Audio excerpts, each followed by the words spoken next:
estava correto. Já que você está de volta aqui, nós sem você, nós não fazemos o nosso quadro Não Convide para a Mesma Festa. Esse quadro que é um quadro de muito sucesso.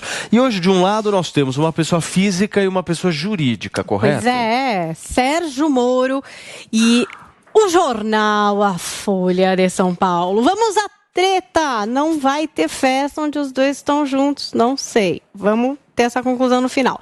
Porque no domingo, a Folha de São Paulo publicou um editorial intitulado Mal Aprendiz, que diz ali na linha fina: após sequência de tropeços, Moro desafia padrinho político e se lança ao Senado pelo Paraná. Eu vou ler alguns trechos para vocês entenderem um pouco do contexto, do tom, né, desse editorial da Folha. E aí começa assim, ó: tem sido acidentada a trajetória do ex-juiz Sérgio Moro na política desde que decidiu abandonar a magistratura para participar do governo Jair Bolsonaro. Aí traz um pouco lá da contextualização que eles fazem do Moro no governo Bolsonaro e depois diz assim, ó: na semana passada, Moro anunciou que disputará a cadeira ocupada há 8 anos pelo senador Álvaro Dias, do Podemos, candidato à reeleição. Assim, o ex-juiz resolveu estrear nas urnas, enfrentando alguém que até outro dia era seu aliado, além de incentivador de sua entrada na política e entusiasta da Operação Lava Jato. O percurso até aqui sugere que sobra autoconfiança a Moro, mas mostra também que falta ao neófito humildade para aprender com os próprios tropeços. Moro diz que deixou a toga para ser ministro de Bolsonaro porque pretendia fortalecer o combate à corrupção. Achando que podia contar com o chefe e receberia por gravidade apoio para suas propostas, colecionou fracassos. Tratado como traidor pelos bolsonaristas enquanto o presidente selava sua aliança com o Centrão, Moro ainda viu a imagem de juiz implacável demolida quando o Supremo Tribunal Federal declarou sua suspeição e anulou as ações movidas pela Lava Jato contra Luiz Inácio Lula da Silva.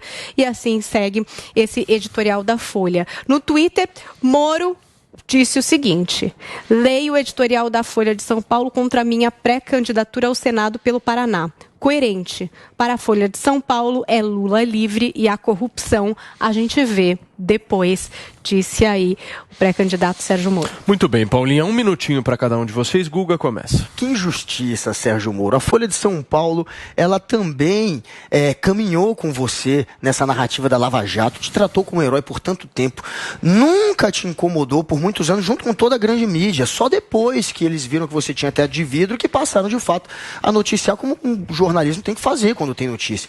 É uma injustiça tratar a Folha de São Paulo dessa maneira. E você, de fato, como diz a Folha de São Paulo, está se comportando como alguém que não entende muito bem os meandres da política. Mas tudo bem, se você quer comprar essa briga com o Álvaro Dias, aquele que foi o seu padrinho político, aquele que abriu mão de concorrer à presidência para que você concorresse pelo Podemos e depois você acabou trocando o partido pelo União Brasil, se você quer comprar essa briga com ele, compre. Eu acho que um dia você vai ser relembrado como uma espécie de João Dória 2.0. Zoe Martínez. Não, a Folha de São Paulo, todo mundo sabe de que lado está. Isso é nítido. Eles não fazem questão de esconder, não. Eles estão torcendo aí pela vitória do Lula, condenado em três instâncias, que não foi absolvido, tá? É bom deixar isso claro. Os crimes prescreveram. Então, eles torcem para um candidato que está solto hoje, porque os crimes prescreveram e não porque foi absolvido, mas também o Morito demorou muito tempo para se posicionar veemente, firmemente contra as arbitrariedades, as inconstitucionalidades do Supremo Tribunal Federal. Ele demorou para ser contra o ativismo judicial, ele tinha medo, né? Ele falou que no Twitter que o povo brasileiro precisava aceitar, né, o Fachin quando soltou o Lula, quando descondenou o Lula. Ele falou, precisa ser respeitada a decisão do ministro Fachin. Então é bom que o brasileiro lembre disso. Agora ele fica batendo nessa tecla porque ele sabe que dá voto e como um bom candidato tem que correr para onde dá voto mesmo. E outra coisa é que o Moro, ele faz inimigos por onde ele passa. Por quê? Porque ele é traidor. Ele mostrou nesse decorrer aí desses 4 anos que ele só pensa nele.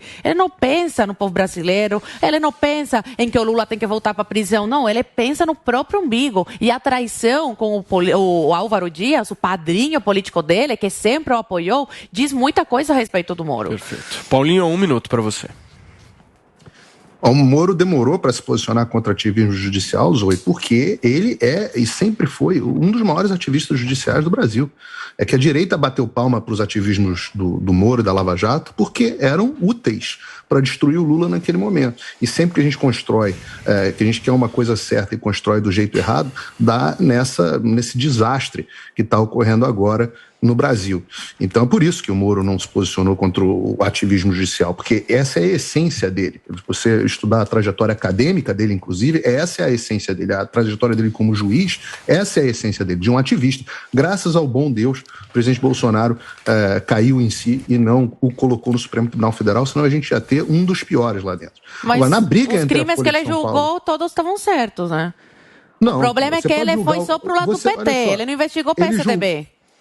Não, ele não julgou os crimes certos, não. Ele julgou os crimes do jeito errado.